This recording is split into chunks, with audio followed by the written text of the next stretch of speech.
Ever since electric cars started becoming a bit of a thing in the previous decade, one of the questions I'm most frequently asked is, when will there be an affordable electric car? Here's one.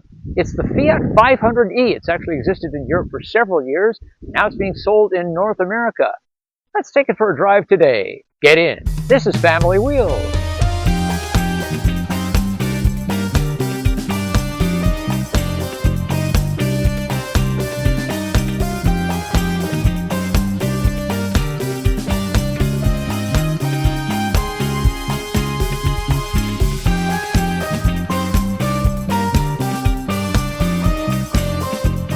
Here's the adorable smiling face of the 500e. Granville Island Market is the backdrop. You'll make us smile by giving Family Wheels a like. Your likes keep the channel charged up. Subscribe and click the little bell for notifications. Thoughts about the 500e? I'm sure they're polite and well-reasoned, so leave a comment. Thanks. On sale in Europe for 4 years, and it has proven itself over there. And while it looks like previous 500s, it's actually quite a bit different. Yes, there is the much cuter face up front, but it's really what's underneath that counts, and that is a dedicated electric vehicle platform. They didn't take a gas engine vehicle and just slap some batteries in it. Let's take the 500e through a quick right-left and see how it turns. Now, you see, that's what you want out of an urban car. So on a sweeping S-curve like this, fairly bumpy road, does a pretty good job. Bit of understeer, well, quite a bit of understeer because it's front-wheel drive only. This car does not feel as small on the inside, driving it, as it looks from the outside. Here we are at highway speed. Highway noise is very well controlled considering, again, the size of the vehicle. So if you had this vehicle as a runabout, but your running about included a fair bit of freeway driving, it wouldn't really be a problem in my book. One issue we have in the 500e is an exaggerated version of what you sometimes get with very small vehicles and an internal combustion engine, and that is torque steer. When you apply the power, it makes the car want to do this. The electric motor provides so much more torque and brings it on so quickly. However, I have driven front-wheel drive electric cars that do not have this same level of torque steer. The 500e has a 42 kilowatt hour battery, and from that you get just 117 horsepower and 162 pound-feet of torque. And that sounds absolutely terrible and basically useless, but that's not the case, particularly seeing as we have electric torque at our disposal. And so let's take the vehicle up one of our steeper hills here in Vancouver and see what the pep is like. No matter what the measured 0 to 100k or 0 to 60 mile an hour times are, and they're not spectacular, the feeling of the car, especially in an urban setting, very peppy indeed.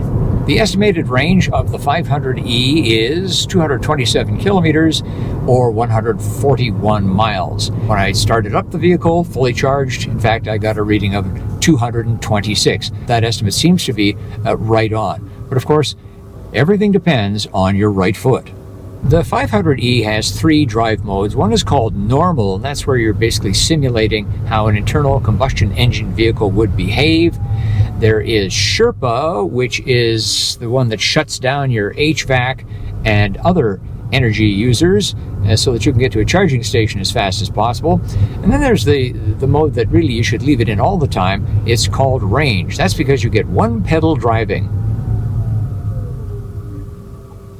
Just like that at the stop sign. It's really an excellent implementation of using regenerative braking to create one pedal driving. Let's take the Fiat 500e down our neighborhood bumpy road with its potholes, patches, speed bumps. That's actually quite good. And the car is solidly put together as well. On city streets or on the highway, the 500e is really comfortable for the front seat passengers. There's a lot of room, and particularly there's a lot of headroom as well. Another aspect that's easy to overlook, and that is the height. We're fairly high up for such a small vehicle. You know, a lot of subcompact cars are quite low to the ground, and that leaves a number of drivers feeling uncomfortable. Well, you don't get that here.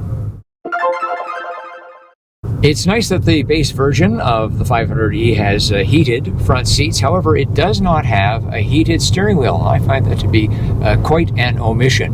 You have to up-spec it to get that. The 500e definitely seems marketed at a younger demographic. You can tell that in the range of colors, options that are offered, the fact that it is electric. The real grabber in that is the connectivity. Here in the center we have the Stellantis Uconnect version 5 infotainment system, and it's a very good one indeed. There's wireless Apple CarPlay, wireless Android Auto, and a wireless charging pad right in the center of the dash. Well, the Italians are masters at design, aren't they? And the interior of the 500e shows that. We have this really nice body color matching dashboard. This is plastic, by the way, but it looks great. The doors are like a power release, and in the upholstery there's the name Fiat, Fiat, Fiat, Fiat, Fiat over and over, a repeating pattern. In the upper trims you can get a cream colored upholstery. That's very nice. Here at this level it's black with red trim.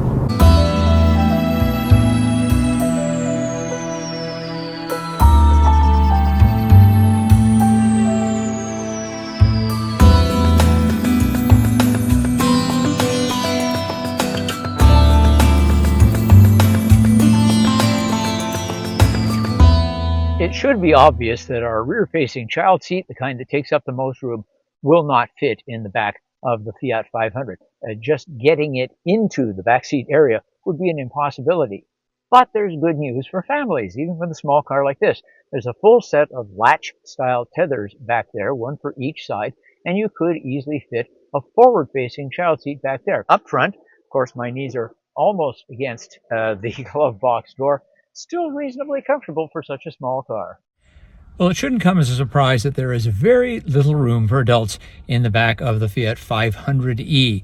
Now, the front seat is set up for me. I'm 5 feet 11 inches tall, 180 centimeters.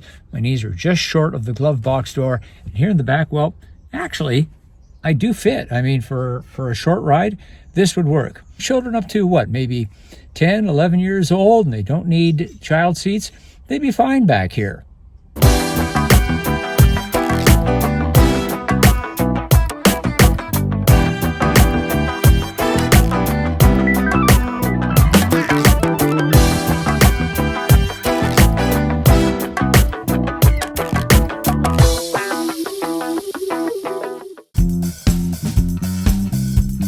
A car this small isn't going to be the choice for the majority of drivers, especially here in North America where we like them big. But the Fiat 500e is a small car that actually has a lot to offer. What do you think? Leave a comment. As always, thanks for watching, thanks for liking, and thanks for subscribing. I'm Richard Detman, and I'll see you next time on Family Wheels.